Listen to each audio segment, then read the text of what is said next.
நீ தானேப்பா கெட்டு போன கேக் கொடுத்தா? கொடுக்கலாமா கெட்டு போன கேக்கா?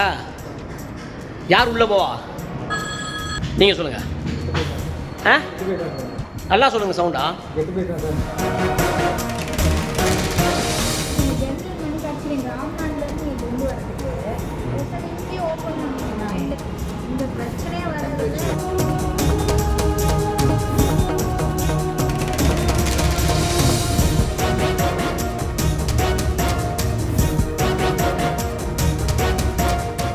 என் பேர் பூமிநாதன். நான் வேளங்குடி கிராமத்துலேருந்து வரேன்.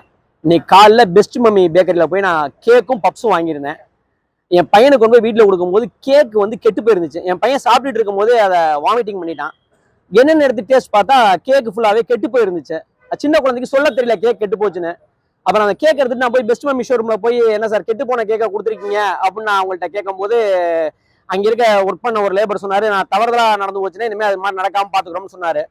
அதுக்கப்புறம் நான் ஃபுட் கண்ட்ரோல் ஆஃபீஸருக்கு வந்து கால் பண்ணி இந்த மாதிரி சொன்னோன்னா ஒரு வாட்ஸ்அப்பில் கம்ப்ளைண்ட் ரிஜிஸ்டர் பண்ண சொல்லியிருந்தாங்க. அந்த வாட்ஸ்அப்பில் கம்ப்ளைண்ட் ரிஜிஸ்டர் பண்ணியிருந்தேன். அதுக்கப்புறம் அந்த ஆய்வாளர் அம்மா வந்தாங்க. வந்து அதை ஆய்வு பண்ணிட்டு அந்த ஃபுட்டெல்லாம் கொண்டு போய் டஸ்ட்பினில் போட்டாங்க. இதெல்லாம் குழந்தைங்க சாப்பிடக்கூடிய ஐட்டம்ஸு. அதனால் அடிக்கடி உணவு பாதுகாப்புத்துறை அதிகாரிகள் வந்து ரைட் பண்ணிங்கன்னா கொஞ்சம் நல்லாயிருக்கும். இது என்னோட தாழ்மையான வேண்டுகோள்.